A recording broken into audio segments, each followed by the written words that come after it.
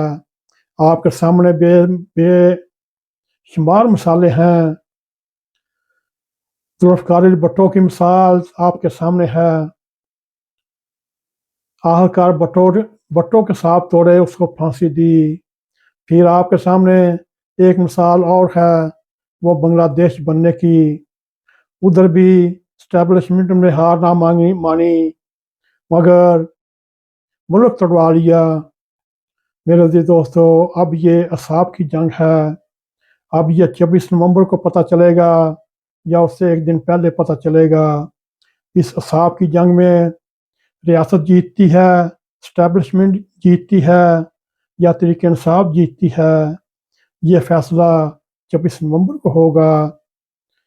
امید ہے آپ کو ہمارا یہ پروگرام پسند آئے گا. اگر پسند آئے اس کو لائک بھی کریں، اس کو شیئر بھی کریں. کمنٹ سیکشن میں جا کر اپنا اظہار خیال کرتے ہوئے NAQ TV4 کو سبسکرائب کریں اور جاتے جاتے بیل آئیکن کو ضرور کلک کریں تاکہ ہماری آنے والی ویڈیو آپ تک پہنچی رہیں. اسی کے ساتھ ہمیں اجازت دیں. السلام علیکم ورحمۃ اللہ وبرکاتہ.